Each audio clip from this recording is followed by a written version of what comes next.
I'm Rod Serling. You're listening to the Zero Hour. Rest your eyes.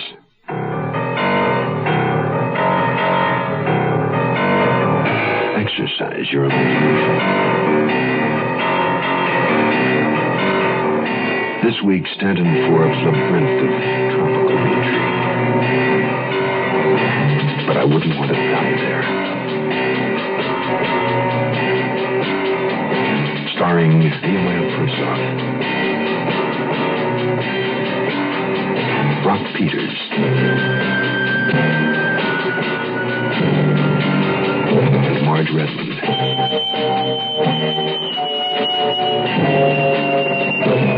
In Elliot Lewis's production of The Zero Hour.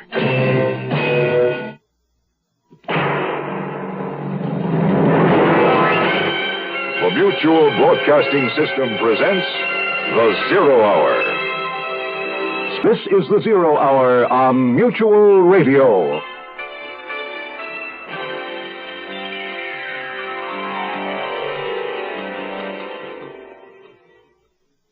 Have you ever put together a jigsaw puzzle?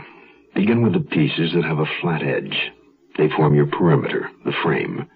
From there, work inward, turning each piece to examine all possible angles. A good puzzle has several pieces cut to nearly identical shapes. This checking and counter-checking is tedious work. But soon things begin to fall into place. You begin to get the picture. Whole sections fill in, until you've only the last few pieces remaining. This week's tale is a real puzzler. A story within a story. A winter's tale of summer past. Come to the Caribbean islands, visit exotic St. Martin, say the brochures, where it's summer all year round. Quite a temptation if you're spending January in New York City like Sylvia Bennett. But she's already been to St. Martin, and one visit was enough. She could never go back. Not after what happened. Even though those last pieces don't quite fit. But that was over. Much has happened to her since. The decree finalizing her divorce, a new job, a new apartment.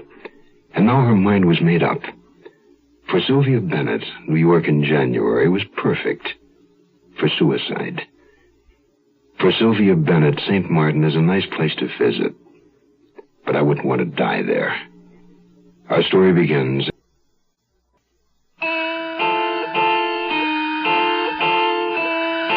Picture this. Snow is falling on Manhattan. January thaw is late in coming. A yellow taxi spins around the corner at 103rd and West End and settles to a stop astride a brown snowbank piled high at the curb.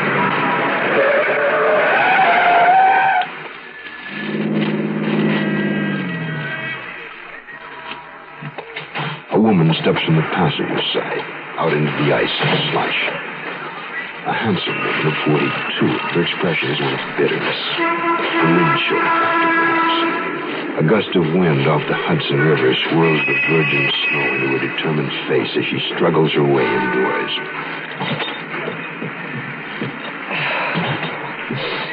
Oh, New York, I despise you so. I must leave instructions. If found, please ship in a plain pine box to anywhere far away. Regards, Sylvia Bennett, deceased. Damn, you're so slow. The mail. Why not? Let's see what bills my estate will have to pay. Con Ed, Lord & Taylor, telephone company. What on earth? Postage due 14 cents? Saint Martin? More travel guides?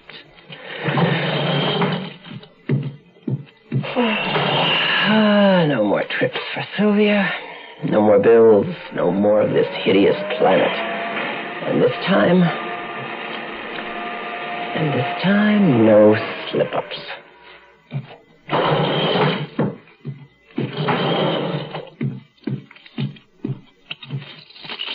Damn it. They'll have to break the door down to get me out. There. Next step. Good stiff belt of scotch. harakiri right here on the living room rug? No, too messy. A bullet in the brain. No gun. The window. With my luck, I'd land in the snow, break my back, and live. God, it's quiet. I wonder.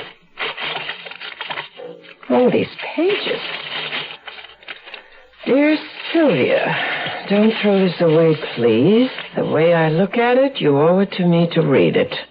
I spent a lot of time writing it down, and the least you can do is read it. I deliberately didn't see the papers when it was all over. I suppose I should have, but I just didn't want to see what they said about us. That's the kind of coward I am, but then you know that. Damn it. Can't you people let a wretch die in peace? Hello. Hi, it's Carl. I know, I recognized your voice. How have you been? How's the new job? Ghastly, thank you to both questions. You didn't have to leave Day, you know. Divorced people do work together. It is done. But Day is your magazine. I'm just a reporter, remember? I'm worried about you, Sylvia. You won't do anything foolish. I'm a big girl now, and I'll thank you to mind your own business. Now, hold it. What the hell's wrong with you anyway? We were getting along all right. We could at least be civilized, and then... Ever since you got back from that island, the past 6 months, you've been... What happened? Do you need money? I told you before I don't want your money. Sylvia, are you... No, I'm not crying. It's just this damn cold. Look, nothing happened. I just got sick in the gut, that's all, of everything. If you need someone to talk to... No, thank you, Doctor. These 4 walls will suffice. They listen rather well, you know. I've nothing more to say to you, Carl. Goodbye. There. No more interruptions. You've written a novel. Oh, what terrible handwriting. Tad, what the devil have you done? Oh, dear Sylvia. No, that's the kind of coward I am, but then you know that. I had to set things straight. You'll forgive me if I don't have much faith in newspapers and magazines. But set it straight to whom? People wouldn't believe me anyway. That's when I thought of you. That's one of the times I thought of you. Anyway, I've told it the best I can. I start with that day last summer when all hell broke loose on Saint Martin. I was taking my evening walk along the beach. It was a dark night, though once the sun goes down, all night the dark to me. I don't see well without my glasses. I should say I hardly see at all. I'm a congenital myopic anyway. Since I've covered that ground so many times out where the pier juts out, along Molly Smith Point, I knew where I was. What I didn't know was what I would find. A body. A woman's body. Hello? Who? You there? So are you hurt? Are you... Oh, my God. Oh. Help! Somebody! Anybody come quickly! Well, what's up, Mr. Cobb? I found there's a woman here. I just fell over her, I think. Where's the famous actress, Mr. Cobb? She looks bad. Her head is all smashed up. Is it Miss Lee? Hey, Mr. Cobb, where you go? These men from the river can't both they hear you too. Sound like you're hurt. No, I'm all right, Wong. Shine your torch over here. Oh, my God. Oh, Mrs. Lee. She looks dead, Mr. Cobb. Who's it? Inspector Clark? Is that you? Cal Wallander here. It's Annabelle Lee, the actress. She's been badly hurt. We were about to call you. She may be... She's dead. Dead. Ready? What is that? Count the tracks here. See? We are all standing in our own. I'm afraid I can't see what you say. You see my glass? There are no other tracks, not even her own. What about the tide, Inspector? Couldn't it have washed them away? Monsieur Cadwallader, the tide is coming in. But then how? What could have happened? At the moment, monsieur, who's to say? But I believe, I am not certain you understand, but I believe that Madame Lee was battered about the head with some variety of very obstinate material. Battered? You mean on purpose? One cannot say for certain just yet, Monsieur Cadwallader. Mais oui. It appears that Madame Lee was murdered.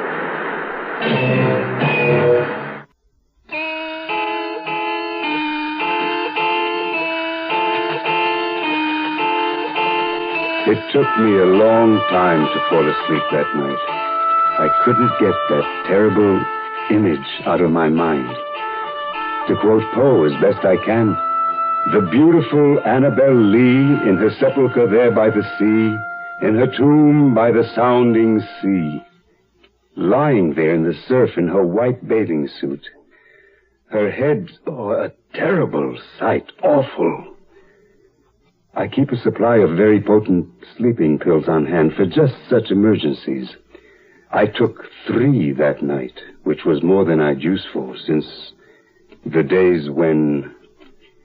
Well, but Sylvia, you must know what day, what years I refer to. I needed the pills then to survive. This time I hoped if I slept deeply, I would awaken to find it was all just a bad dream. Lord knows how long Eloise, our maid, was knocking, trying to rouse me before I stirred. Monsieur Cat! Eloise! What's the matter? The gendarmes, Monsieur Cat. The gendarmes are here. Oh, yes. Yes, Eloise. Tell them I'll be right down. The lounge was nearly deserted. Inspector Leclerc was waiting for me. With him was a certain Captain Dubois, who looked very official indeed. They were accompanied by Gerard Bonaventure, a diminutive fellow with big owl eyes and big round glasses.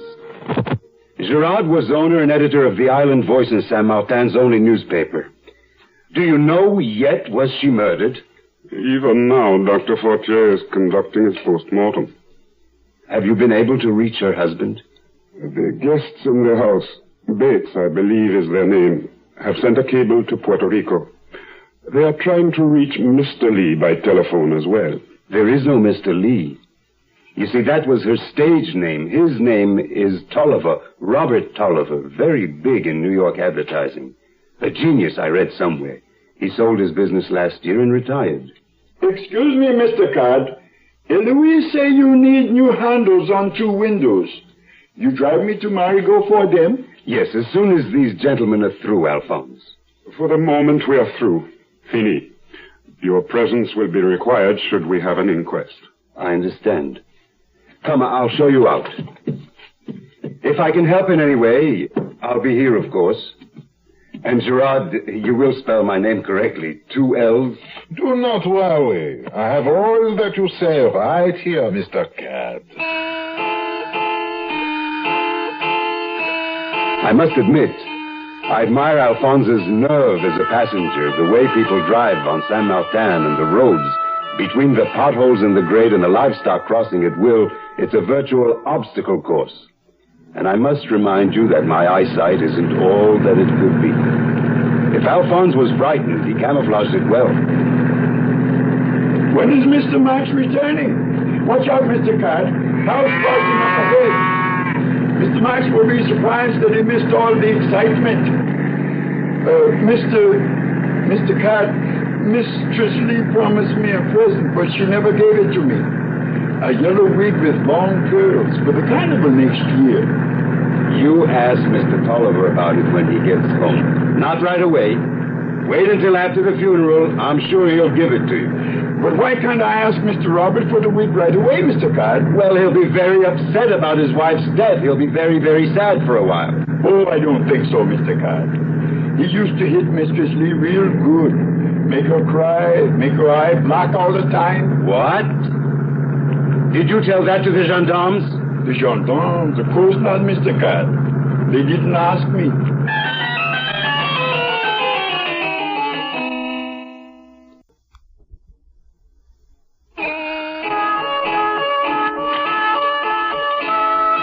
Lunch was being served on the terrace when Gerard Bonaventure stopped by looking very excited. Dubois and Leclerc are questioning all over town, going door to door. They think now it was done in a boat, that she was pushed over the side into the water. Why in a boat? Because of the tide and lack of footprints. Dr. Fortier has determined the time of death between noon and early evening. That's a lot of time. Couldn't he do better than that? It seems to me it had to happen at night. Surely someone would have seen her get into a boat in broad daylight. It is strange. No one saw her all afternoon. The American couple, Bates, they were in Philipsburg all day shopping, and Maria Lisa, the maid, she was at the dentist for her teeth that are not so good. They all come back to an empty house. But I think somebody must have seen. That was a very good-looking woman. The gendarme will find out nothing from the people. I think you're right. No one wants to get involved. I shall go to each house, too. This is the mark of a professional reporter, yes. The people here are my friends. They will tell Gerard more than they tell the gendarme. I went to bed early that night. You may not believe this, Sylvia, but I had a dream that a lovely woman would soon enter my life. I took my coffee on the gallery the next morning. Across the street, I could see the gendarme's jeep parked in front of Annabelle Lee's house. I wonder who could be coming to Grand Case in a taxi. It's a woman, Mr. Card. She's coming here. Undoubtedly an American. Pretty woman, too. Oh, she sure knows how to walk. I'll say that. Well, I have to go now, Mr. Card. I'll see you later. Mr. Card, there's a lady here wants a room. Very well, Louise. I'll be right down. Carl and I were as good as divorced. He was vacationing in Christiansted. I knew the hotel. We'd been there often enough as husband and wife. I kept telling myself I wasn't chasing him. We were all sitting together at poolside. Carl, those three vacant but beautiful young women, and good old Sylvia, when we heard the news. Sylvia, you knew Annabelle Lee. I interviewed her a couple of times. I've got a terrific idea. San Martin's the next island down. Get on a plane and see what you can find out. The innocent tourist bit. Try to find a spot to stay in the village where it happened. I don't know why I took the assignment. Perhaps to convince Carl that I was better than those stupid women. Those cheerleaders, all bust and no brain. So I knew how to walk. What next, Cad? I decided to go down onto the beach. I didn't do that often, not at midday. My new guest was there. You, Sylvia. Wearing a red low-cut swimsuit and white bracelets that sparkled in the sun. Are you going to sleep, or would you like some company? I'd welcome company. Mrs. Bennett, is it? Oh, Sylvia. This is my first visit to San Martin, and I don't know a soul. Well, I'm Jeffrey Stan Cadwallader. Oh, my, that's a mouthful. People call me Cad. It's an odd name of endearment. I've gotten used to it. Those are pretty bracelets you wear. Oh, thank you. Yeah, they're turquoise. Rather common these days. They used to be chic. Who lives over there? Annabelle Lee. I should amend that. She lived there once. The actress? Oh, didn't I hear somewhere that she passed away? As a matter of fact, I found her right over there by the pier. A terrible thing. You know, you've got the prettiest place on the beach. Mm. How did you find it? My partner, Max Terry, found it. I can't take credit. Your partner? Yes, he's a very nice man. You're sure to meet him. He's due back from Puerto Rico any day. How would you like to have lunch with me? Oh, I'm so sorry. I've already eaten. Oh, I ordered a cab to take me over to Philipsburg to do some shopping. Well, then how about cocktails, dinner? Oh, I'd like that. Say about 6? About 6.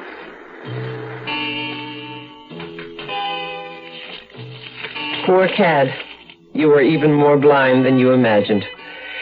And I was so ruthless. Oh, I went to Philipsburg that afternoon, all right. But not to shop.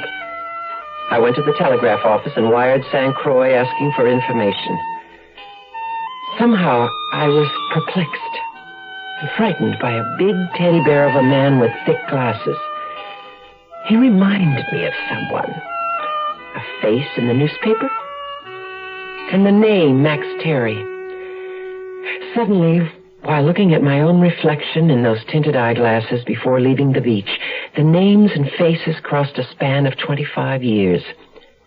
I was fresh out of journalism school. My first assignment, a murder case. Helen Terry, 14 years old, pushed to her death off the rooftop of her family's 3-story apartment in Queens. She had a brother, Maxwell, in his middle 20s.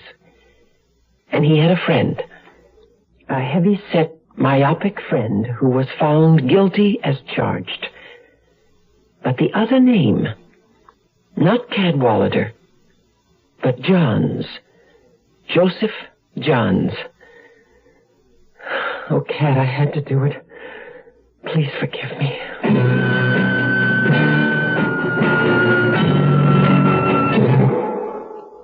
Tomorrow at this time, rest your eyes and listen here to this week's continuing study in suspense. But I wouldn't want to die there. I'm Rod Serling, and this is the Zero Hour. There's something relentless about a jigsaw puzzle. Once it's begun, it dares you to continue. It has a gluttonous effect on time, altering, consuming the very hands of the clock. For Sylvia Bennett, time has become a precious commodity. She has selected this day to be her last, and a puzzle is what she needs the very least. It came in the mail, a letter, or rather a manuscript, from a man named Cadwallader, or perhaps Joseph Johns. It's a puzzle of intrigue with borders of tropical green and deep Caribbean blue. What may be a boat we have forming in one dark corner, and beneath that the scarlet tinge of a beautiful woman's spilled life's blood. The picture is murder, the puzzle begun, and somewhere hidden within the remaining irregular shapes lie the pieces that will form a face. That face is the key, for it is the face of a killer. But I wouldn't want to die there. It continues.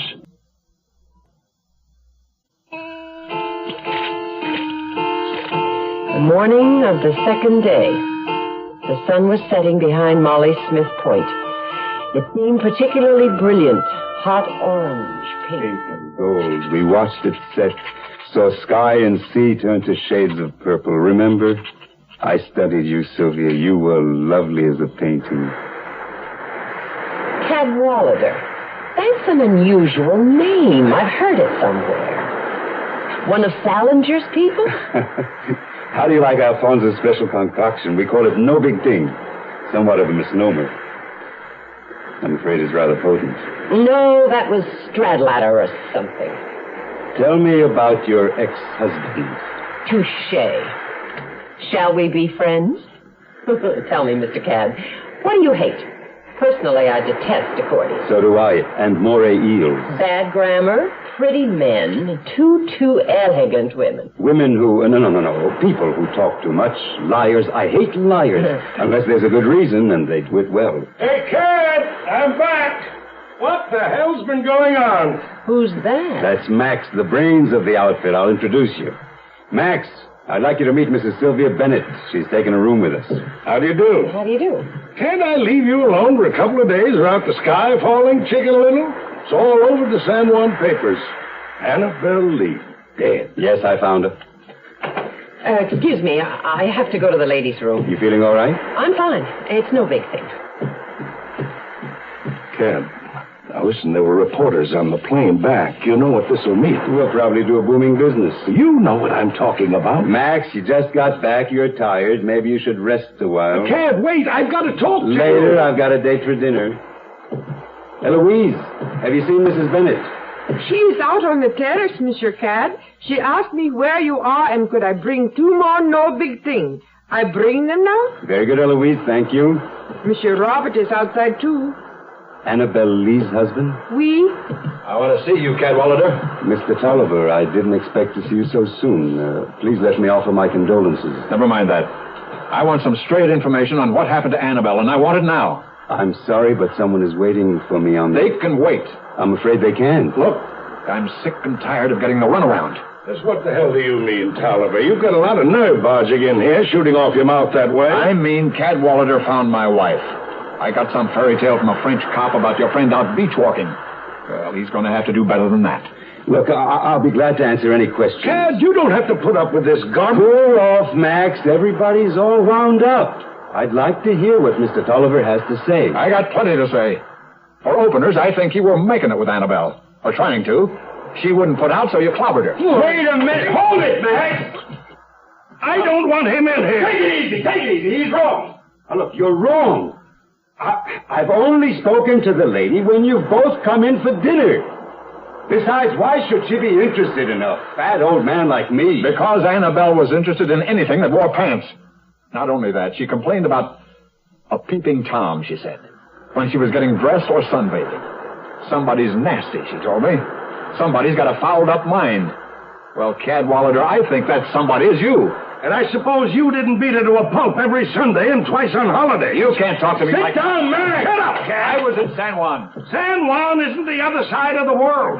You ever hear of chartering a boat? A plane, maybe? Oh, how about a hitman? Goodbye, lady. Hello, fat bankroll. How do you like that picture, Tolliver? You son of a... I say, enough. Look. Perhaps Monsieur Tolliver should eat his dinner at home. The cuisine of the gendarmerie is not so good. I'm going. But I'm not satisfied, Cadwallader. You're going to have to come up with a better story. I've got ways of finding out what really went on. The moment our hostile guest was escorted out, I went to find Sylvia, but the terrace was deserted. I cursed my bad luck and Tolliver's bad timing and began nursing my third no big thing. Somebody slipped out from the shadows behind me and breathed in my ear. Is it all right, Mr. Cad? I go for the gendarmes. Did I do right? Oh, Alphonse. Oh, Cad, you couldn't have known what I was really up to that night. The drinks had gone to my head, but not to the point my hearing was impaired. I stayed until the police arrived, then crept off to my room. I wanted to fall asleep, to shut off my memory, but I couldn't. Johns and Terry together. I hadn't remembered Max Terry as being such a brute, an angry, hairy gorilla of a man. And the coincidence that I should have come to Saint-Martin to research another murder. I don't know how long I lay there in bed, not listening, but hearing things.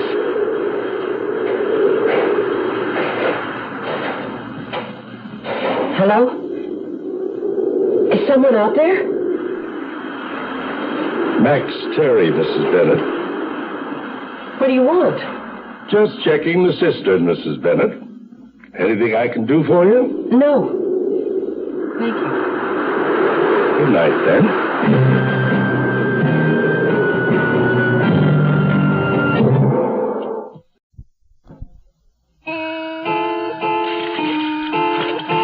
Cad, why are you telling me this? Why now? Why today? Oh, I suppose you must. And you're right, I do owe you this much. So, what happened next? The morning of the third day. I overslept again the next morning. When I went downstairs, there was no one in the dining room except Eloise. And when I asked her where everybody was, she said Mr. Max had gone to buy groceries. The Bings had flown to Saba, a neighboring island, for the day. And Mrs. Bennett had gone to pick up a telegram. Then she told me Rose Phillips wanted to see me. It was urgent. After coffee, I went to see her. What she had to say was more than urgent. Why she chose to tell me, I couldn't figure at first. You see, on Saint-Martin, we have what one might call peculiar alliances. Loyalties among relatives are inviolable, and since most everyone is related to everyone else, well, Rose Phillips had sworn a solemn oath that she would not tell what she knew to the gendarmes. She left that to me. I drove to Marigot quickly, but carefully. I parked across the street from the main gendarmerie, crossed over, and entered the rather imposing building. Before I had the chance to ask to see Inspector Leclerc, he appeared. It was almost as if he was waiting for me.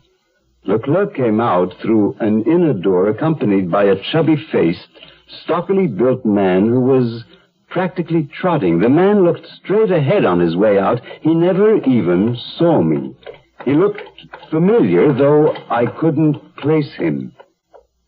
As I said, I had the feeling Leclerc was expecting my arrival. I didn't see him look my way before he spoke. Ah, Monsieur Cadwallader. What brings you to Marigot? Inspector Leclerc, could I speak in private, please, with you? Certainement. Come into my office, won't you? Won't you kindly sit down? What is it I can do for you? Well, I've learned something I think you should know. Yes? Robert Tolliver was back here on the island for a time, the day his wife, Annabel Lee, was killed. Ah, yes, we know. You know? Certainement. One of our first duties was to investigate the whereabouts of Madame Lee's husband, and Monsieur Max Terry as well. The gentleman who just left, that was Emmanuel Patterson, the ticket manager from Caribbean. Monsieur Patterson has corroborated the report that both Robert Tolliver and Max Terry were passengers on the early flight to San Juan. Monsieur Patterson also reports that Monsieur Tolliver flew back at 3:30 the next day, then left again for San Juan at 5. Customs records agree. That is how we know. I see, yes. Well, I should have realized. Robert Tolliver was driven to his house by Clement Turbo on Turbo's cab. Mr. Tolliver says he came to get a check necessary to consummate a business matter in San Juan that afternoon. We are pursuing this last matter further with the American authorities and the Puerto Rican hotel where Mr. Tolliver was staying. This far, his narrative seems basically valid. Oh, I just thought... We are also pursuing as a routine matter the corroboration of Max Terry's visit to San Juan. He stays, I believe, at the Primavera? Yes, it's a guest house not unlike our own in Grand Case. The concierge is a lady friend of Max's. Ah, yes, a Miss Anita Castellano.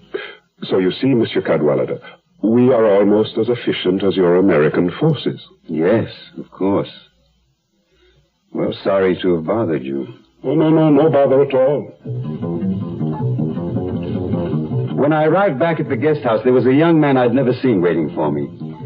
Perhaps I'd come to possess what one might call clairvoyance. I knew not who the man was, but I was sure of why he had come and what he wanted. Mr. Cadwallader, my name's Boland. Joseph Boland. I'm a newspaper man from the States. I wonder if you got a spare room. I'm afraid... Where the devil is Alphonse? This thing weighs a ton. Well, I'll only be here a few days. Eloise, take this stuff, will you? You're, looking for a place to stay? I'm Max Terry. Max, this is Mr. Boland. He's a newspaper man. Oh, over here for the Lee business, I imagine. Well, there's a bunch of us on the island, but most of them are holed up in Phillipsburg. I thought if I could find a spot near the scene of the crime... Here, my credentials. Hollywood, eh? Well, the thing is, this could be a big break for me. Annabel Lee was very famous, you know, especially on the West Coast. You'd be doing me a tremendous favor if you'd put me up. Don't see why not. Do you, Cat? Well... Let me take your bag, Mr. Boland. I don't know if it's such a good idea to have a newspaper man staying here, do you, Monsieur Cad? Oh, I guess there's no harm in it. Let me help you with those, Eloise. Well, I don't know about harm, but he could find out a lot of things about Grand Case that maybe we'd like it better if he didn't. That's all I was thinking about, Monsieur Cad. That is all.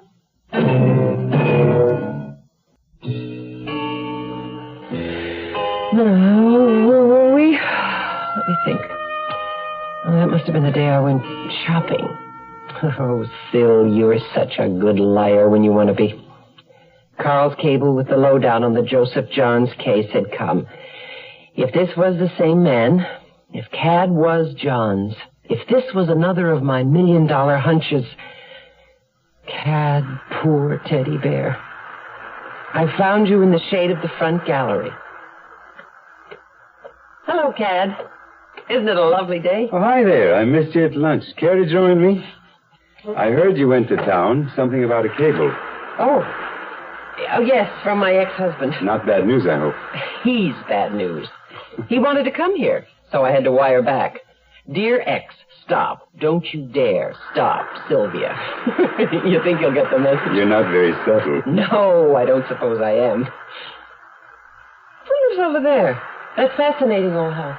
Madame Bousquet and her son. The house is falling apart now, but I understand it used to be magnificent. Oh, look, there she is now. She looks like quite a character. They say she was magnificent, too, in her day. Who's that bald fellow with her? That's her son, Guy. Is there something wrong with him? Yes, he's retarded, not quite bright. There's another boy who lives in Puerto Rico. He's normal. With the father? No, Michel Bousquet lives outside of town. Have you met our newest guest, Mr. Boland? No, I'm afraid I haven't. He must have just arrived. This morning. He's from the States, a reporter. A reporter? Yes, you act surprised. Not surprised. I knew it wouldn't take long. Annabelle Lee was a great star in her day. Won't the publicity hurt the tourist business? Maybe, maybe not. But there isn't much I can do about it. Oh, it's such a gorgeous day. Why don't you take me sightseeing before the place is crawling with newspaper people? And where do you want to go? Well, the Bings were telling me about a place called Benvenue. Where's that? Oh, beyond Marigot on the peninsula. What's it like? Tell me something about it. Benvenue, it's a very strange place. No one lives there, not a soul. It's just there. It's the unfulfilled dream of an American developer.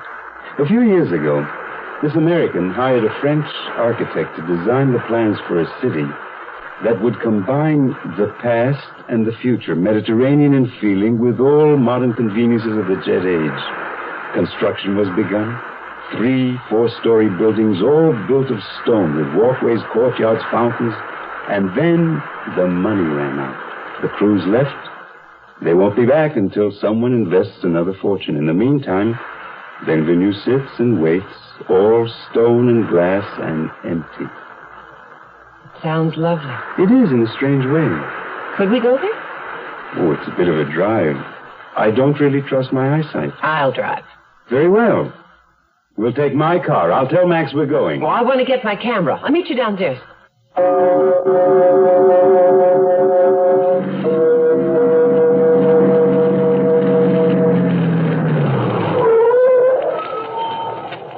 Did you ever? Oh, I never would have dreamed this was here.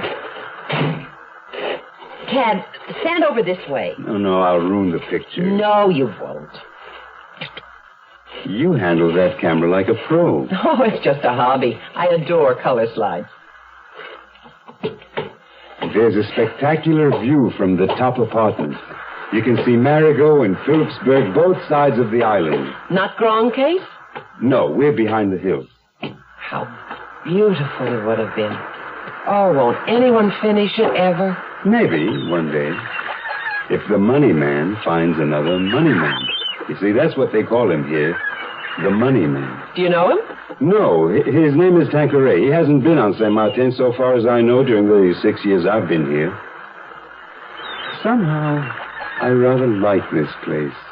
The way it is, a mirage. Do you come here often? Sometimes when I want to get away. Well, have you seen enough? We'd best be getting back. Business was booming when we returned to Grand Case. You thanked me with a peck on the cheek and went upstairs to change. Considering this was the off-season, the place was really jumping. The Bings were back and had brought another couple with them. Boland and Gerard occupied one table, and of all people, Robert Tolliver was there. He and the Bates couple comprised a quiet threesome at a corner table. I had my hands full just serving drinks. Hey, Cat Waller, my friend Gerard here's been filling me in on the murder. You found the body, right? How about an exclusive? I'll give you name credit. No, we're rather busy now. All I can tell you is what I told the police. I was out walking and stumbled across her. Think it had anything to do with black unrest? Black unrest? Sure, all these islands. The natives are restless. We hear about it up in the States. Self-government, all that. I wouldn't know anything about that. Talk to Gerard here. He's on this island. I just live here. Alphonse, I need 1 mint julep, a sling, and 2 you-know-what. Hey, Cad, come here. What did Boland want? Oh, he's got a race backlash theory he's working on. Why did you rent him the room?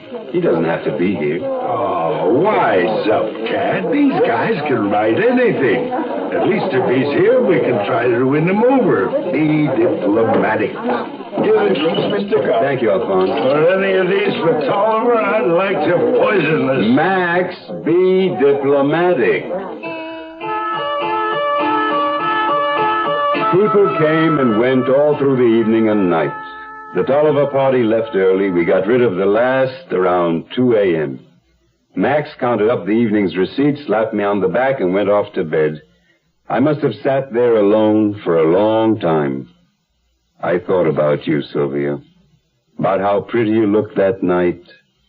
And for the first time in years, I felt lonely. I sat alone, too, that night, Cad. Up in my room. Too busy to be lonely. Working late into the night, just hoping you were Joseph Johns. Oh, Cad, you don't know what lonely is. You have people who care for you, who care about you. They care because you are kind, regardless of what you might have done in the past. I have no past, and I want no part of any future.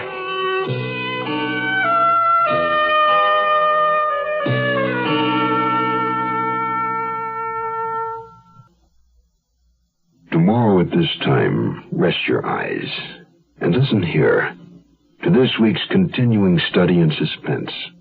But I wouldn't want to die there. I'm Rod Serling, and this is the 0 Hour. There's a saying about too many cooks. The same could apply to a jigsaw puzzle. Too many hands spoil the fun. The puzzle is this. Who killed Annabelle Lee? The St. Martin police want to know. So does the press. The lady's husband thinks he knows. People on the island are wondering about their neighbors, their friends. Reporters from the United States have come, asking the same questions, testing the same pieces. Of all those, only Sylvia Bennett is an expert. And an expert at puzzles has from the start the final picture in mind. She has only to assemble the pieces. Or does she? But I wouldn't want to die there.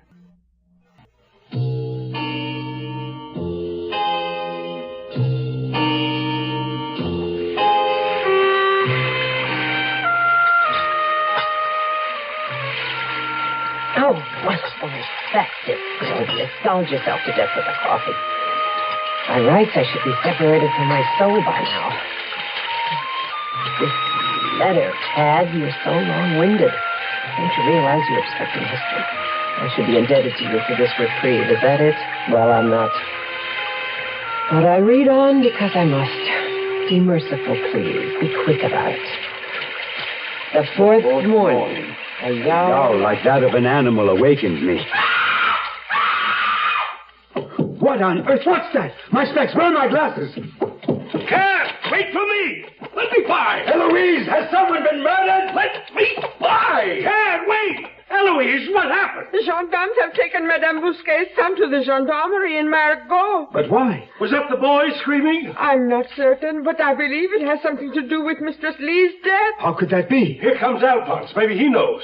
Mr. Card, the gendarmes take away Guy Bousquet. They put the handcuffs on him and everything. He might have put up a great fight. Did you hear? How could we miss it? But why, Alphonse? Why did they arrest Guy Bousquet? For spying on Mistress Lee. Spying? So there really was a peeping Tom. How did they find that out? Someone told them. I do not know who told them, but someone. Someone told them. That's odd. I still don't believe it. Believe what? That horrible noise? Sylvia, they've arrested Guy Bousquet. I go get coffee, Monsieur Cad. Oh, someone better go get the Bings. They're barricaded up in their room. Hell, I was hoping Tolliver did it. I'd love to see that fat cat do time. Who says he didn't? Why have they arrested the boy? It looks like a sex crime. He had the glasses on her. Max, you don't know that for sure. It is true, Mr. Card. I didn't tell the gendarmes, but I see him too. Lots of people know. There, you see? Oh, let's get some coffee. I can't think straight.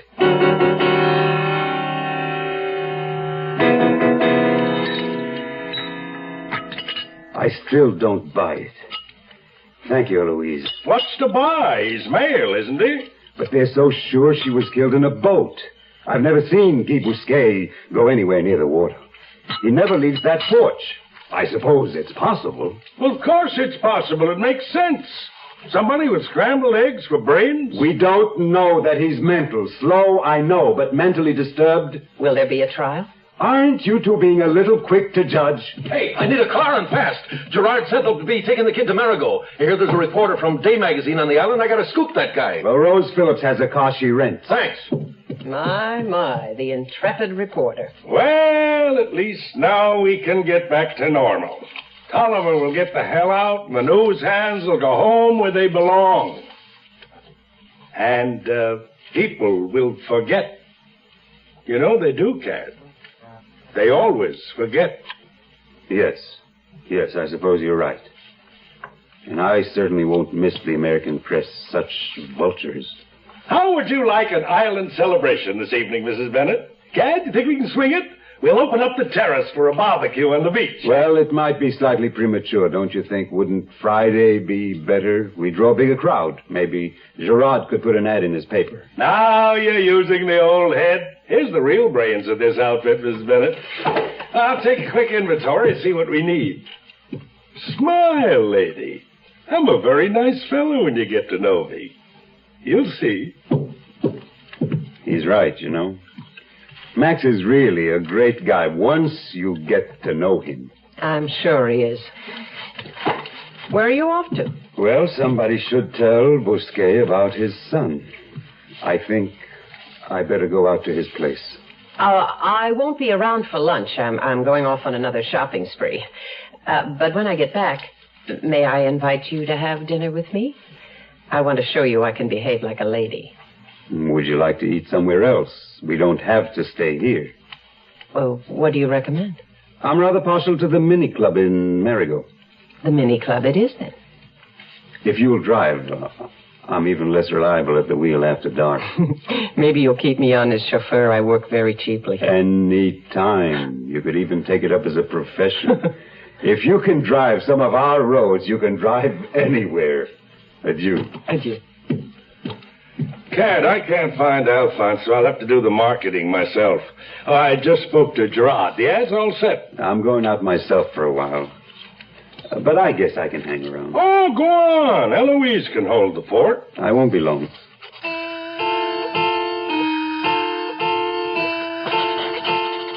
I was frantic trying to find that man. With my eyesight and driving about, it took me well over an hour to locate Michel Bousquet. I went first to his house just outside town, but he wasn't there. I didn't know where to look.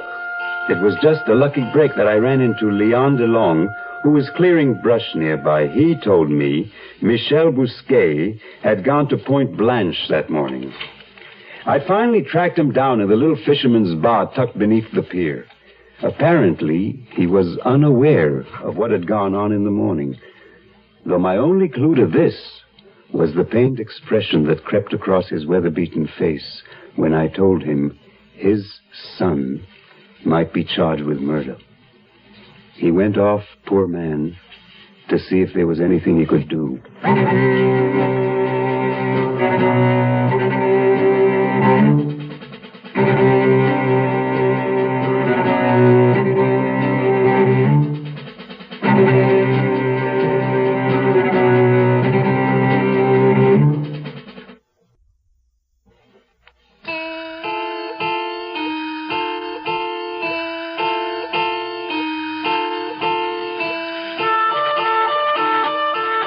The fourth evening, Boland's suggestion of black unrest had made my ears burn. Why hadn't the famous Annabel Lee simply drowned? It would have saved us all a lot of grief. Murder is such an ugly word, frightening. And suddenly, with the investigation going on, everyone was tense, everyone a suspect. I waited for you, Sylvia, at the bar, drinking a no big thing, trying to relax, but it was useless. I wasn't even the least bit hungry. Alphonse reported for work while I was sitting there. He had news, but then Alphonse always had news. Mr. Card, I find out who told the gendarmes about Guy Bousquet. It was Rose Phillips. She told. Rose Phillips. Why would she? Didn't you tell her Clément and Martin are not suspected? I tell her yes. She tell anyway. My Uncle Martin, he's in the hospital. What happened to Martin? Rose Phillips. Not Rose Phillips. Maria Lisa. She got him with a knife. The gendarmes, they do not know this because my Uncle Martin tells the hospital he has an accident in his boat. Maria Lisa with a knife. But they love each other. Why in heaven's name would she... Lisa. Maria Lisa is a very jealous woman, Mr. Cad. Not of Rose Phillips and your Uncle Martin? Long time ago. I think Maria Lisa is very nervous. Yes, we all are, but... Sorry, I'm late. I bought a new dress. I bring you fresh drinks. I'm fishing for a compliment.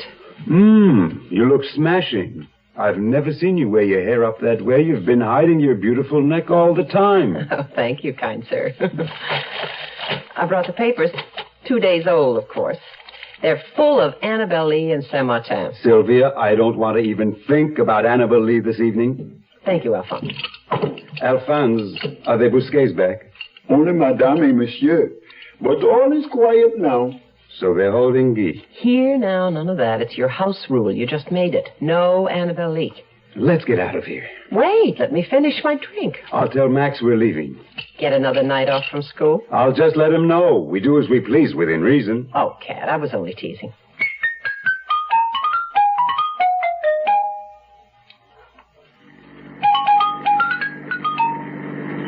Is the party on for Friday? I guess so. I didn't see Max all afternoon. He was whistling in the kitchen, though, just before we left. It should be all right by then, don't you think? Any sooner when it would be like a square dance before a hanging. Sometimes Max doesn't think things out. Take your next left there. Slow down. Hey, wait. What's going on?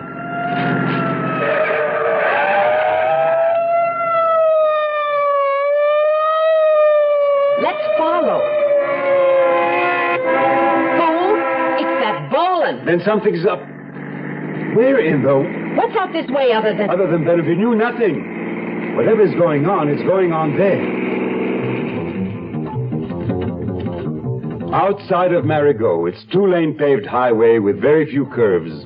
The money man had thought of everything, even straightening the access road. You piloted my little European car, Sylvia, like you'd raced them all your life. But even so, with the small engine... we lagged far behind the others. Even Boland, who came very close to driving into the sea twice, was merely 2 tiny red tail lights in the distance.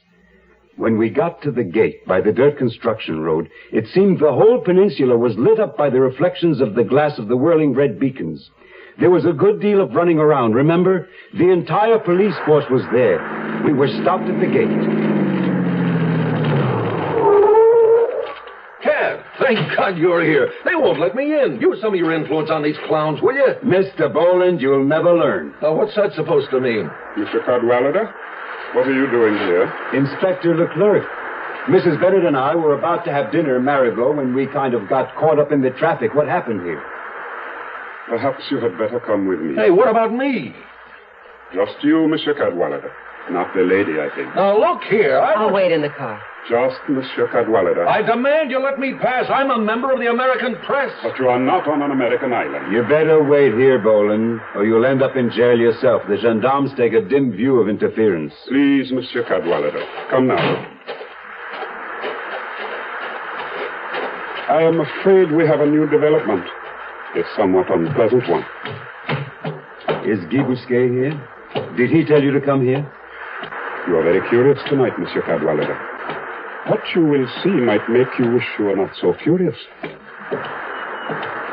Captain Dubois, Dr. Fortier. What? Who? Perhaps you cannot recognize him with his face in such a condition. His glasses were smashed to pieces. He is quite dead. How could anyone do such a thing? He was such a gentle man. Poor Gerard.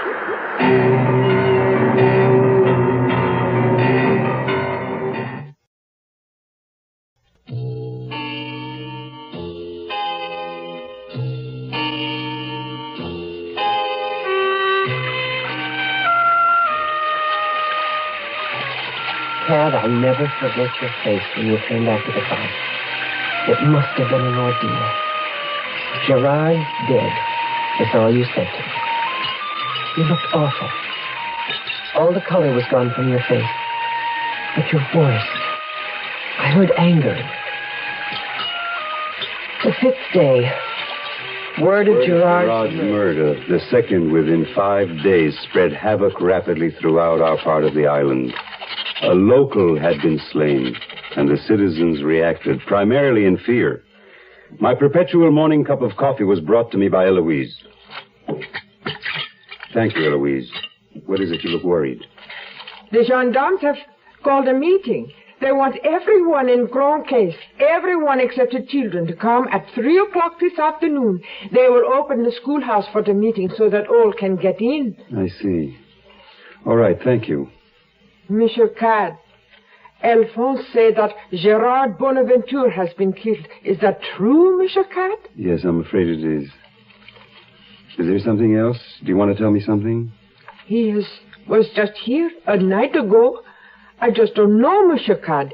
He asked me a lot of questions. He did?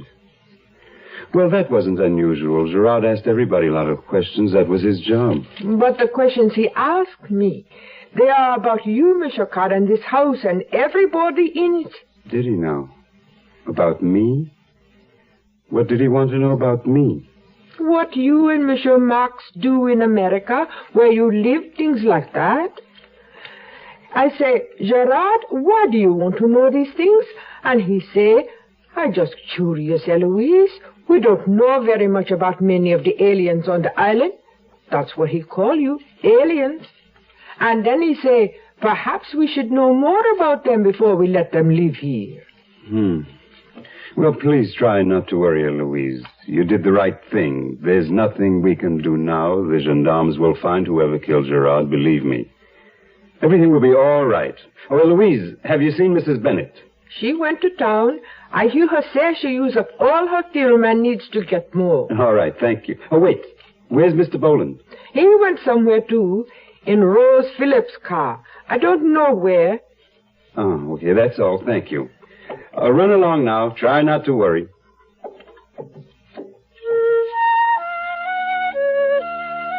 Don't worry, I told Eloise. Do as I say, not as I do.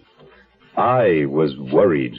Our population had been reduced by 2, and the thought crossed my mind that perhaps more than one psychopath was running loose. But I decided there was more likely just one killer. It was Gerard's job to find out what really happened the night Annabelle Lee died.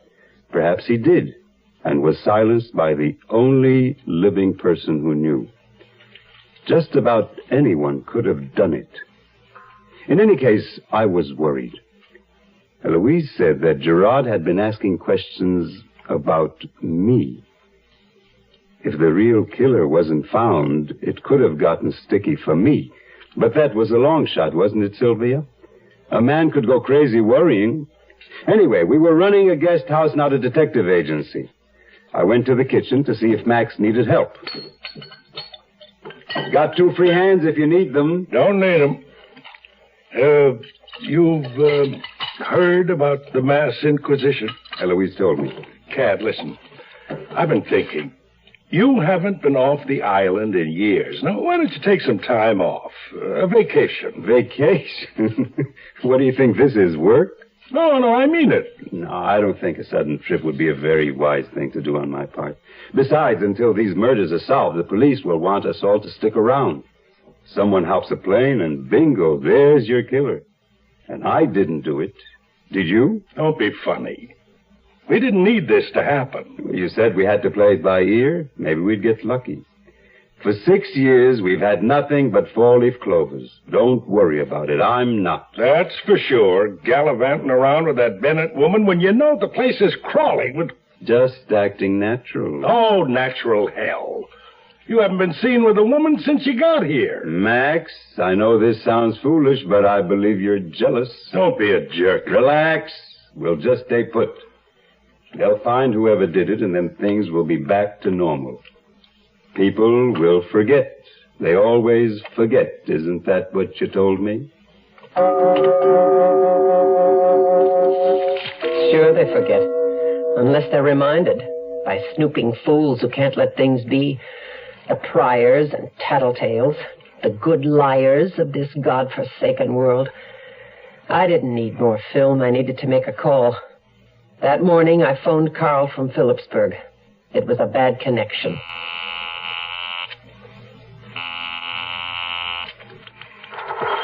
Hello? Carl, this is Sylvia. What have you done with the Joseph Johns info I sent you? Nothing, I hope, because there are new developments. You've got to hold it until I get back. Sylvia, I can't hear you. Where are you? Still in San Martin? What's going on? Have they arrested John? No, they haven't arrested anybody. Carl, I think I found that Johns is innocent. There's a big town meeting this afternoon. I'm on my way there now, so don't set anything until I can... Love, it's already in. Front cover, too. It was a soft week news-wise, so we blew it up. I've got a copy right here. Looks great. The stack should arrive there tomorrow. Oh, Carl. What? But what's the matter? Are you all right? Yes. I'm all right. I'm coming back tomorrow. I'll be on the first plane. What time? I'll send a car to pick you up. Don't bother, Carl. It's already too late.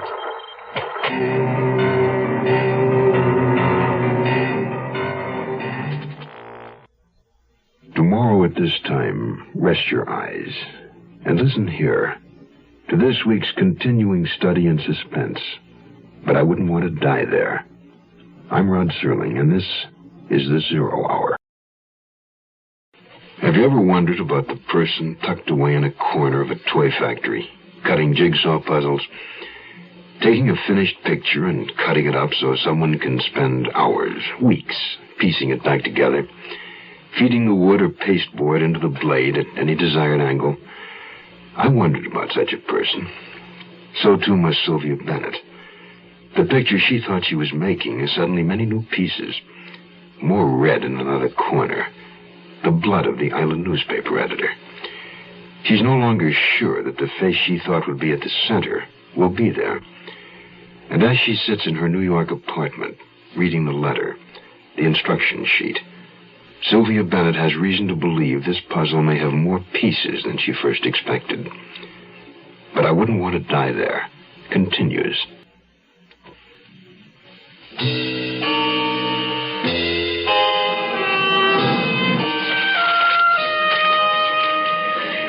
That was some meeting. I remember. I made it back from Phillipsburg just in time. We were all crammed in. Everybody seemed to be at the schoolhouse that afternoon. Everyone from our place, staff and guests, all the townspeople, visiting Americans, tourists, part-time residents, and Mr. Boland of the press. Even a few curious spectators from Marigot were there. All these people, and yet I could sense the void. Gerard belonged there. Captain Dubois, Inspector Leclerc, and Dr. Fortier sat at the main desk at the head of the class. Leclerc opened the proceedings. You are all aware of the recent death of Gerard Bonaventure. We regret his passing and that of Madame Annabelle Lee. We are doing all we can to locate the person responsible for their untimely departure. Our belief is we are looking for one person, perhaps present in this room. They began with me, which made sense. The whole terrible mess started where I began, with my evening walk along the beach. I don't know why I was nervous, but my legs were trembling as I gave my account. Wong and the men from the Riva substantiated my story. After that, Leclerc called on Robert Tolliver, and things began to get lively. Monsieur Tolliver, would you inform us of your whereabouts the day of your wife's demise? San Juan most of the day on business.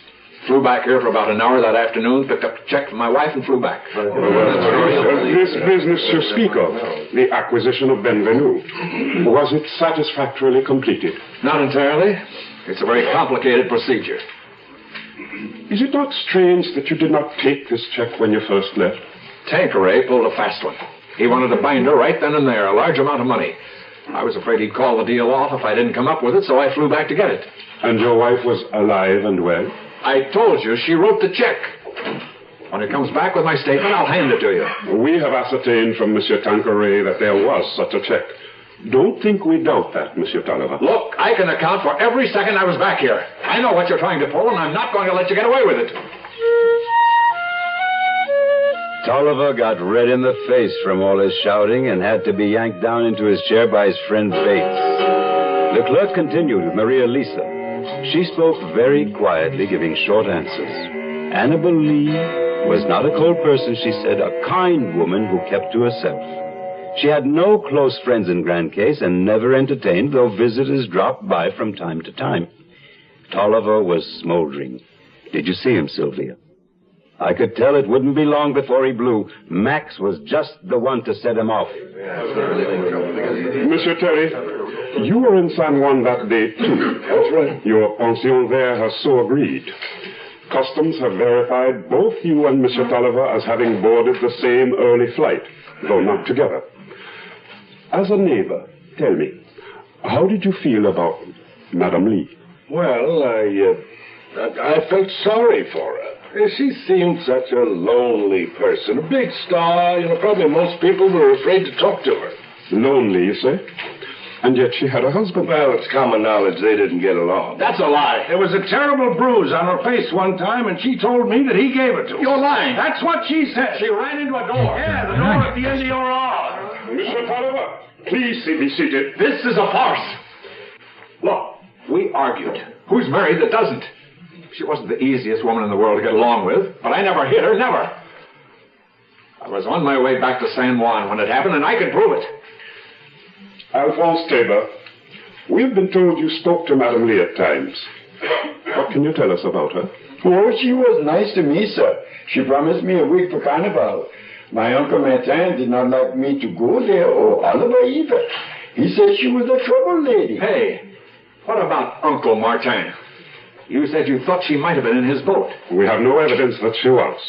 In addition, Martin Menard was in the hospital when Gerard Bonaventure was killed. All right, then. The other one. What's his name there? That space cadet. Just the sort of mentality. Guy Bousquet was at the gendarmerie at the time of Gerard's death. Furthermore, after interrogation, we do not believe him capable of taking the lady out in a boat and ridding himself of the body without discovery. His mind is that of a child, and he is too public a figure in Grand Case. But he spied on Annabelle. This he has admitted. He said he had never seen a lady without clothes. And so he was curious. And he liked what he saw. Yes, look at Tolliver. He's busting a gut. I love it. I know. I'm telling you, he did it. Order! Order! Quiet down, please. Order! Order!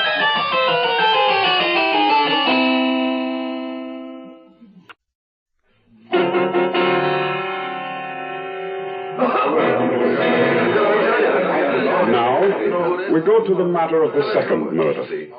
Dr. Fortier says Gerard Bonaventure was struck violently on the head before the noon hour yesterday.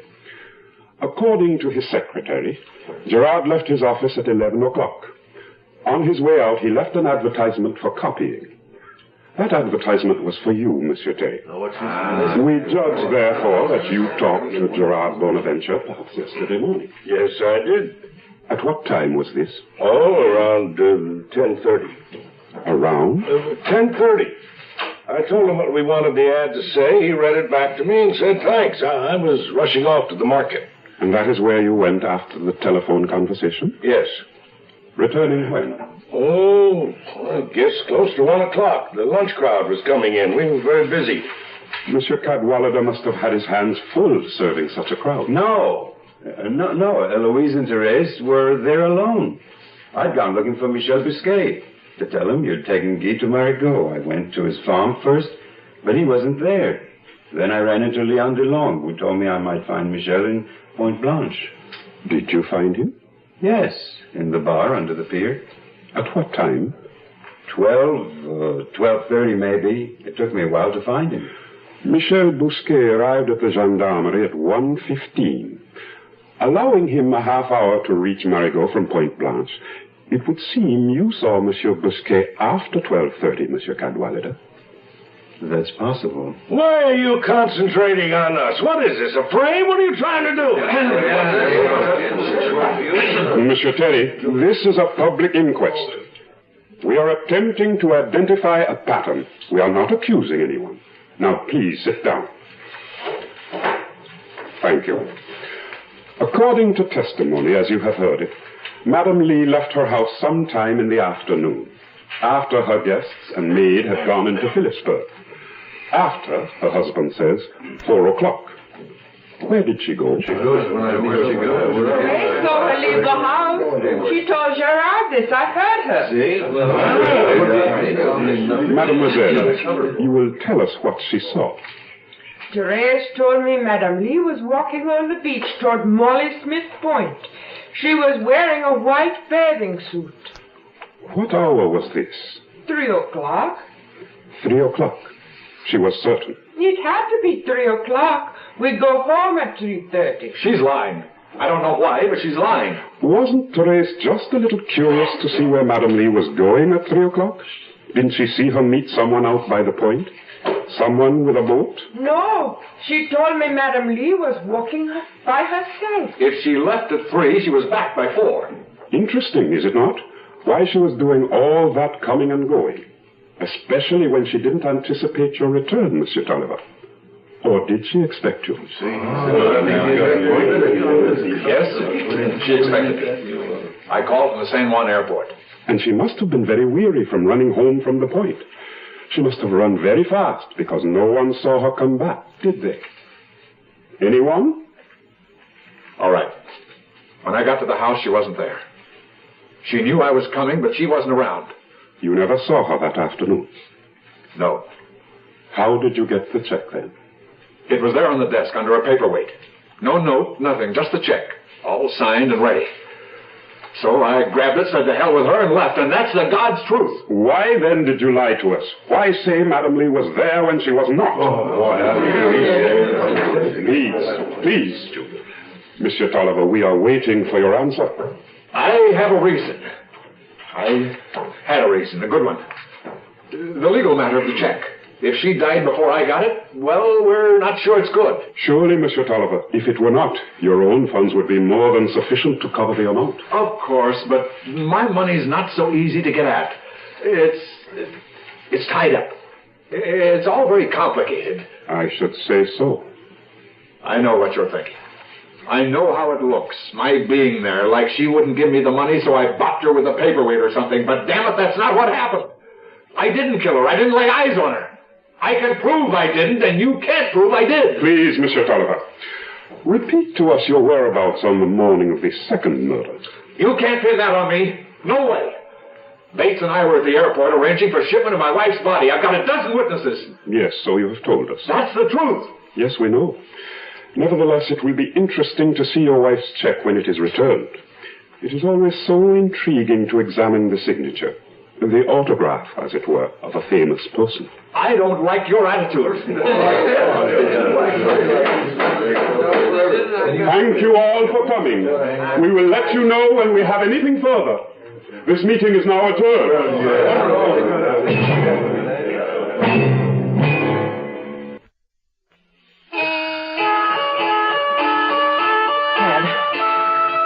I hate to say it, but I'm afraid I should be leaving. I have things to attend to back home. Leave when? You don't mean right away? Yes, right away. Tomorrow. Sylvia, you just got here. What's so important? Things? My apartment. You know, it's not a good idea to leave an apartment empty in New York for too long. If you do, it'll really be empty when you get back. Stay until Saturday. Tomorrow night's the big barbecue. I think I'd better go. Don't make up your mind yet. Please, Sylvia. I don't get it. Why don't they arrest Oliver? Has he made some kind of deal with the government or what? They're waiting for something. Don't underestimate them, Max. In the meantime, he can't duck out. Do you think he killed her? Hell yes. Who else could it be? Cad, what do you think? I'm out of it. I'm not my brother's keeper. Oh, come on. Take a plunge, Cad. You won't drown. Why don't you ever get your feet wet, Cad? Perhaps because he's no fool. Cad, nice Mr. Cad. The people in this village treat him like a minor deity. If he'd lift a finger, they come running to him and tell him everything they know or suspect. But will he lift that finger? No, not noble old Cad. Too damn scared he might have to make a positive move against his fellow man. You're coming on a bit strong, Max. But you may be right, partly. What would you do if you knew who the murderer was? Now, I'll tell you what he'd do. He'd turn his back. That's what. He'd say, poor damn fool, and he'd go on pretending he didn't know and then try to rehabilitate the killer all by himself. A heart as big as his body. That's what Mr. Cadwallader's got. It makes me sick. I think I'll go lie down. No, stay. Max will go instead, won't you, Max? You've been drinking too much, haven't you, Max? And you say things you shouldn't when you're drinking, don't you? The lady is quite correct. I was just leaving. I bid you both good night. I'm sorry, Sylvia, for the way Max acted. It's this whole bloody business. Why do you take that from him? He's my best friend, my oldest friend. No, I'll amend that. He's my only friend. Et tu, Brute? No, you don't understand, and I could never tell you. Tell me what, Cat? Well, I owe Max a great deal. Just take my word for it. Cat, you really are a coward. You left out the 5th night, but I remember. We never even ate dinner. I guess we were pretty looped. It must have been late. The place was deserted. To memories. To old times. What's the first thing you remember? When you were a child, I mean. Oh, God, those are old times. The very first. Well, I must have been about 3 years old. That young? You must have been a very bright little girl. I remember it was Christmas, and I found a kitten in my stocking. Its head was peeping out of the top. I cried. I was so happy. My first memory is seeing. Yes, my parents bought me glasses, and I put them on, and I climbed on a chair to look in the mirror. I didn't know whether to laugh because I could see myself so clearly, or cry because I looked so ugly. I laughed. They did, too. What happened to the kitten? It still makes me sad. It got out in the driveway, and my father ran over it in his car. Oh, I'm sorry. So am I. Poor kitty. He never had the chance to grow up. Hey, those are most unusual bracelets you wear. I noticed them the first day we met, remember? On the beach. I don't think I've seen you without them. They're really exquisite. Let me see them. No, Cat, please. Don't. Now, you know. They're cover-ups. You know, my eyes are so bad I couldn't see them. I felt the scars. Why did you do it? I was tired. Tired of no one caring. Your husband? I suppose so. Oh. Will it do any good to ask you not to try again? Huh? Well, remember, I asked.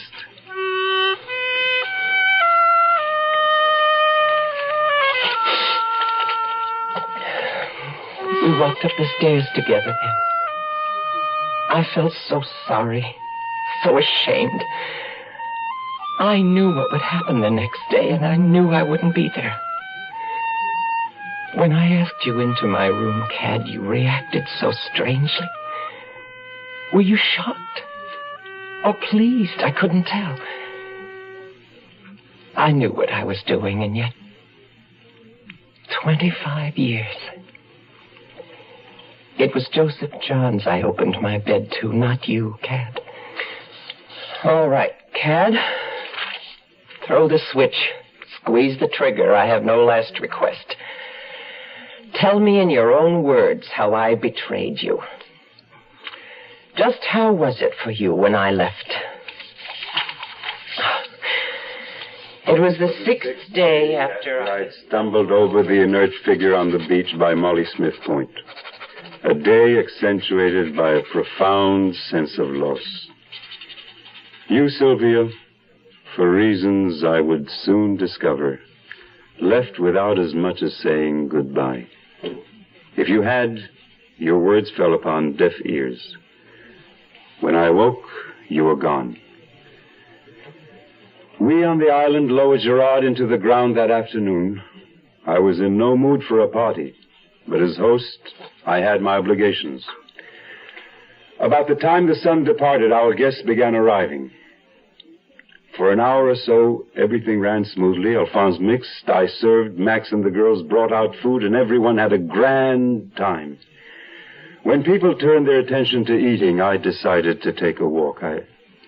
Just to think about things, be alone. Hey, whatever your name is, hold up! Man, did you ever have me fooled? What are you talking about? Here, read it and weep. Read what? I can't see out here. The new issue of Day. Just look at the cover. You look familiar? Is that me? I'll read it for you. It says, found Joseph Johns next door to murder. Looks like your lady friend fooled everyone. Who would have guessed? A dame. Hey, I got a cab waiting and a plane to catch. Thanks a lot for putting me up.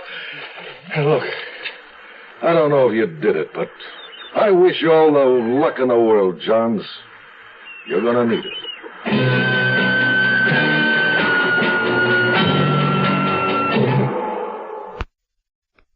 Tomorrow at this time, rest your eyes and listen here to this week's continuing study in suspense. But I wouldn't want to die there. I'm Rod Serling, and this is the 0 Hour. This week, we've been working on a puzzle. We began with a letter sent to a woman about to commit suicide. A letter that told of a murder. Our puzzle, then, the identity of a killer. Help arrived, but only got in the way. Pieces stuck together. Others didn't seem to fit at all. A patternless puzzle. Then a second murder. More pieces. Not another puzzle entirely, but one within the other, like concentric circles with rough edges. Now we've but a few pieces remaining, but as yet no picture. For Sylvia Bennett and for you, the last pages of the letter contain the pieces that fill in the gaps. Listen carefully. But I wouldn't want to die there. Falls into place. The meaning of what Boland said took a few moments to set in. I half jogged back up the beach and unlocked the door outside the back steps that lead upstairs. We hadn't used them since our first year on the island, but I still remembered the combination. 3/31/20. The miserable day I was born. It seemed like an eternity going up the old stairs. It was a miracle they held up under my weight. I locked the door to my room behind me and turned on a strong light. The caricature on the magazine cover was not flattering. See page 20. Whatever Happened to Joseph Johns by Sylvia Bennett. He's a heavy-set man. Wearing thick glasses for congenital myopia. His expression is benign. His voice is gentle. He lives by a dead man's name, Jeffrey S. Cadwallader. But his real name is Joseph Johns, and 25 years ago he was convicted of murder and sent to prison. He resides in the village of Grand Case on the Caribbean island of Saint Martin, where actress Annabelle Lee met death last week at the hands of a person or persons unknown, as of this writing. Joseph Johns, alias Cadwallader, lives in a second-floor apartment of the guest house he owns. On that same floor lives his friend and partner, Maxwell Terry, brother of the late Helen Terry. It was she who was killed 25 years ago. Helen Terry, then aged 14, murdered, according to the decision of judge and jury, by Joseph Johns. I felt suddenly sick all over, just like when I saw Gerard laying dead on the floor that night. I turned the pages, and there I was, smiling brightly in living color. The photographs you took that day at Benvenue, sightseeing. And one of Helen. Poor little Helen, only a child. Yes, a kitten who never got the chance to grow up. Hey, Cat, what are you doing in there?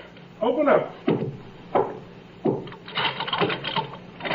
Have you seen Boland? Yeah, I saw him leave. What's with Boland? He brought me a present. Take a look. I knew there was something wrong with that woman. So you were right as usual. I should have known. What would she see in someone like me? Boy, she really dug it all up. I better get back downstairs. The both of us gone could really look bad. What can I do? Stay here. If anyone asks, I'll say you're not feeling well. The moment I locked the door behind Max, I began filling my valise. I didn't know what to take or where I might be going. All I could fit in was one suit of clothes, a toothbrush, razor, and lens cleaner. I almost packed my sleeping pills, but at the last moment reconsidered and left the vial on the desk. I thought about destroying the magazine, but by morning there would be copies all over the island anyway. So to pass the time, I read. It was nearly 3:00 when I heard the door. Cat, it's me, Max. I got it all worked out. It'll take a little time. How much time have we got? Enough. Now listen carefully. I know a guy with a boat who owes me a favor. For the right price, he'll get you off Saint-Martin. Now, turn out the light. One of Leclerc's men is hanging out across the street. I don't want him to see me leave. Leave? Where are you going? Out to make arrangements with Hippolyte, the guy with the boat. Okay, Max, go down the back steps. I opened the door and didn't put the lock back. Good. Max! I really don't understand why you're such a good friend. I never have understood. It's very simple, Cat. I've always known you didn't push Helen off that roof. You'd never have had the guts.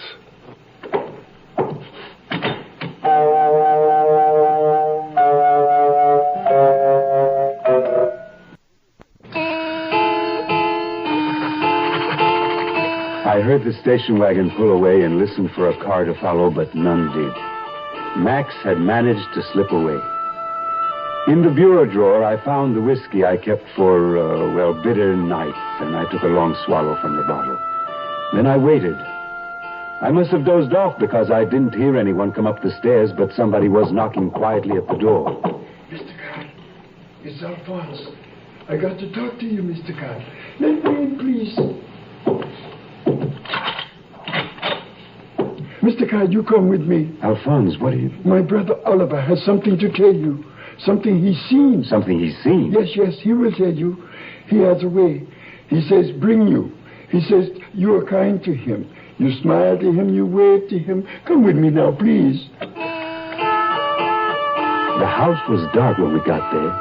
Someone, Alphonse's mother, I think, lit a kerosene lamp when we got inside. When my eyes adjusted to the light, I could see blankets tacked over the windows so no one could see in. Oliver was there, and Therese, and Eloise, and Michel Bousquet. Monsieur Card. Hello, Mrs. Tabor, friends. The tourist Boland has been making trouble for you. You know, then. We do not believe what he says. We have been thinking what to do about it. And as we talk, we find Oliver here knows something he has not told. What is it? Tell Mr. Card now, Oliver. The sun? Oh, a hill. A point? Molly Smith Point. Oh, you were on Molly Smith Point when Annabelle Lee... What is he saying now? He was gathering firewood for the kitchen stove. Yes, go on, Oliver. A boat? Who? Who was in the boat? Did you see? Did you recognize? Oh, a long face. A beard? A man... Max? No, there must be some mistake. Max was in Puerto Rico. I took him to the airport myself the day before. She says he makes no mistakes. They didn't see him, but he saw them. Not Max. And Gerard, too. But why? How could Gerard have known? Only if he discovered Max hadn't really gone to San Juan. The ticket manager at the airport, that same man I had seen hustling out of Leclerc's office, Emmanuel Patterson.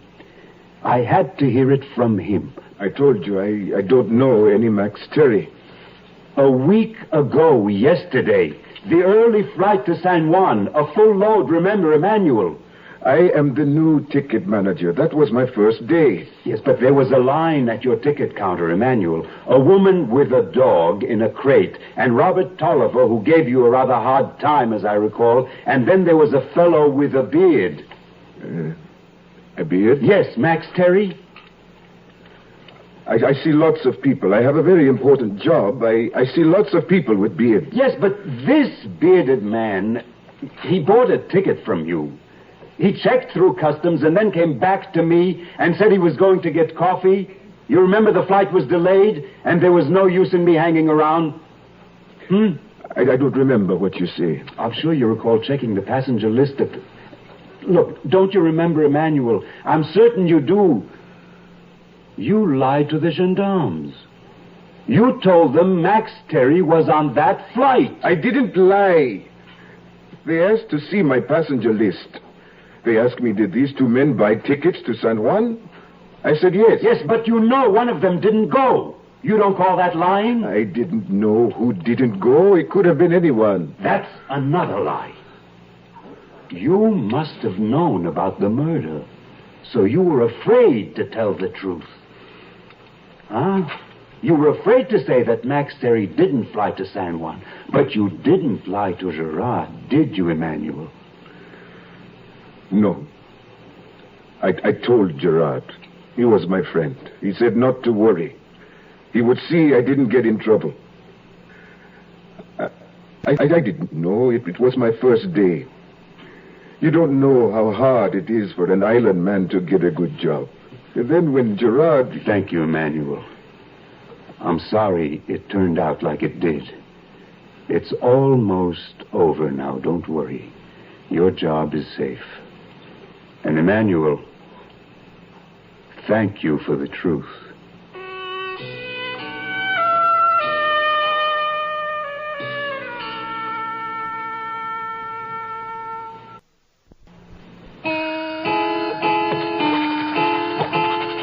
I must have been exhausted. What with the sleeping pill and all the excitement, when I woke up, I was sitting in the chair. I heard the door close behind me. Everything's set. Hippolyte's got the boat in the bay. You'll have to wait out to meet him. You ready? No, Max, I'm not. What do you mean? I'm not ready because I'm not going. You are, Max. Me? Why should I go? Max, there was a witness. Someone saw you meet Annabelle Lee by Molly Smith Point. Why, Max? Why didn't you get on that plane? Patterson, huh? He told you this. Not Patterson. Don't ask me to tell you who saw you because I won't. And if you don't get in that boat with Hippolyte and go, I'll take my eyewitness and pay a visit to Leclerc. You'd tell the gendarmes? After all I've done for you? If you leave me no other choice, I'm no martyr. I thought you were in the beginning. Then I found out you were just blind and dumb. What do you mean by that? I mean I picked you out all those years ago. Joseph Johns, Mr. Nice Guy. Mr. Fat, Rich, Nice Guy. All those speeches about how you were like a brother to me, you ate it up like candy. A 10-cent sucker. Max, where were you the morning that Helen died? I was down at the docks, don't you remember? Where were you really? Well, now, if we're going to play 20 questions, I need a drink. There's a bottle over at the bureau. Help yourself.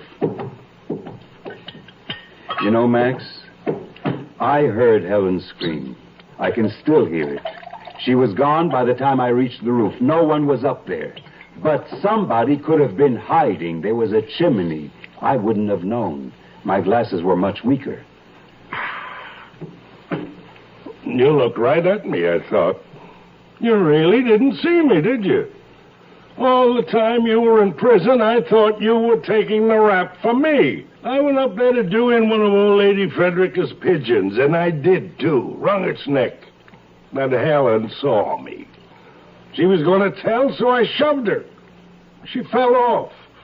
That was bad luck. It was an accident. Yeah, but when I showed up, your luck changed. Oh, you were so perfect, always hanging around. You're a very dangerous man, Max. Dangerous? This temper of yours, it's not safe to let you run around loose. It's probably mental. He thinks I'm crazy, and I think he's crazy. Hey. Could I have one of those pills there? I got a headache like to split my brain. Go ahead. Thanks, little buddy. You'd do anything for old Max, wouldn't you?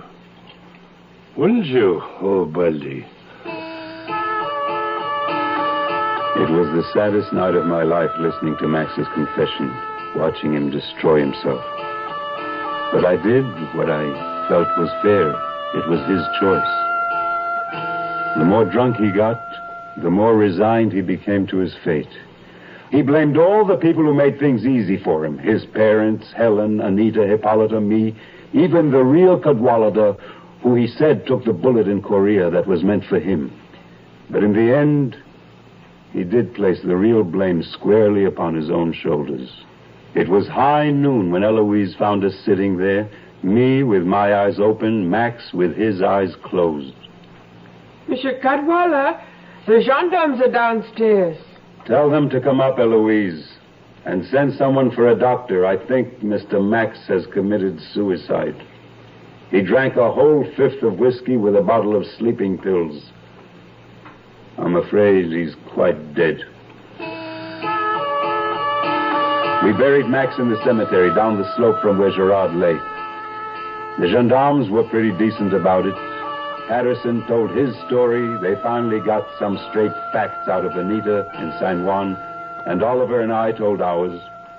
The magazine story caused no scandal on the island to speak of, and the New York police chose not to initiate extradition proceedings. Perhaps the parole board felt it would be more trouble than it was worth.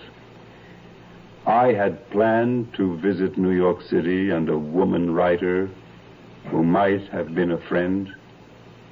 Only I never went. I can never leave Saint Martin because they would turn me back at San Juan or arrest me. They would say there was no such person as Jeffrey Stamp Cadwallader. They would say he was dead.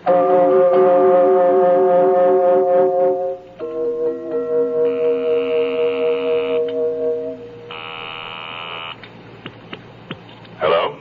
Hello, Carl? Sylvia, I've been trying to reach you all day and night. Honey, I'm sorry about this morning. Let's have coffee. Oh, I haven't got the time. Something wonderful has happened. That's great. I'm glad to hear it. Can you tell me? There's a letter here. It'll explain everything. I'm leaving town for a while. Oh, it's something I should have done a while ago, only I didn't have the guts.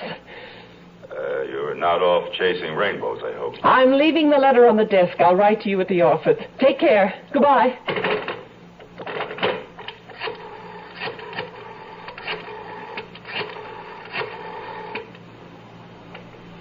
I'd like to make a reservation for one on your next flight to Saint Martin. The last name's Bennett. That's B-E-N-N. Perhaps it is a woman's prerogative to change her mind. Sylvia Bennett, a woman intent on committing suicide, found something, someone to live for. But for Carl Towers, life on Madison Avenue goes on unaltered. It's February, 1 month after the call from his former wife, informing him of her latest change of heart. Miss Jenks, has Keller's copy on the Summit Talks come in? No, sir, it hasn't. Well, get him at home and tell him I said if that copy's not here by noon, he'll never write another word for any magazine. Yes, sir. Mr. Towers, a telegram just came for you. Shall I bring it in? No, read it to me. Well? It says Sylvia Bennett committed suicide last night. Drowned.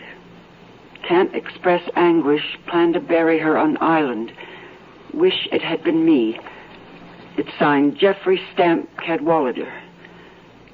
Oh, I'm terribly sorry, Mr. Towers. Cancel all meetings for today, Miss Jenks. I don't want to be disturbed for any reason. Damn it! You finally did it. Why, Sylvia? Why now? Miss Jenks, I said I don't... I know, Mr. Towers, but the special delivery letter... I don't care. It's from your wife, sir. Oh. All right. Leave it here. Postmarked February 12th. Yesterday. Must be Sylvia's last letter. Pictures, too. Carl, hurriedly, Cat has asked me to marry him. I said I would. But then, early this week in the guest house office, I found his personal checkbook. I wouldn't have looked into it, but I didn't know what it was.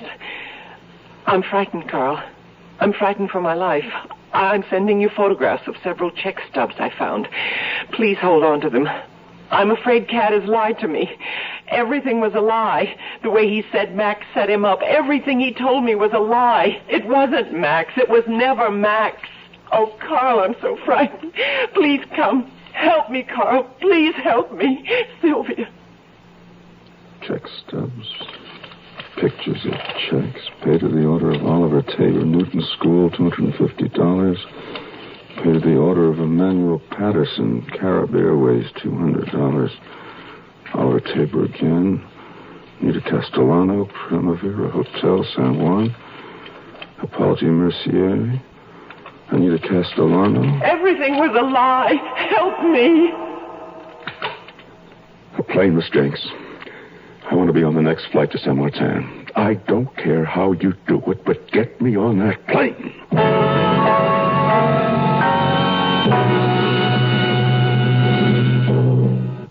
The Zero Hour. That concludes this week's production of The Zero Hour. Stanton Forbes, but I wouldn't want to die there. Next week, we'll begin another exciting dramatization of a tale of mystery and suspense. We'll tell our story in 5 days, at the same time Monday through Friday. So on Monday, rest your eyes and listen here to The Zero Hour. This is The Zero Hour on Mutual Radio.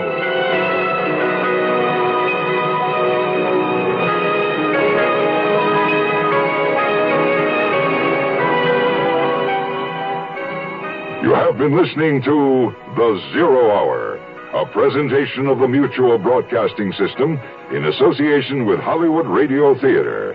Heard every weekday at this time. Rod Serling is your host. Zero Hour is produced and directed by Elliot Lewis. The Hollywood Radio Theater theme was played by Ferranti and Teicher. Hugh Douglas speaking. Tune in Monday, and once again, rest your eyes and listen here to The Zero Hour. This is the Mutual Radio Network.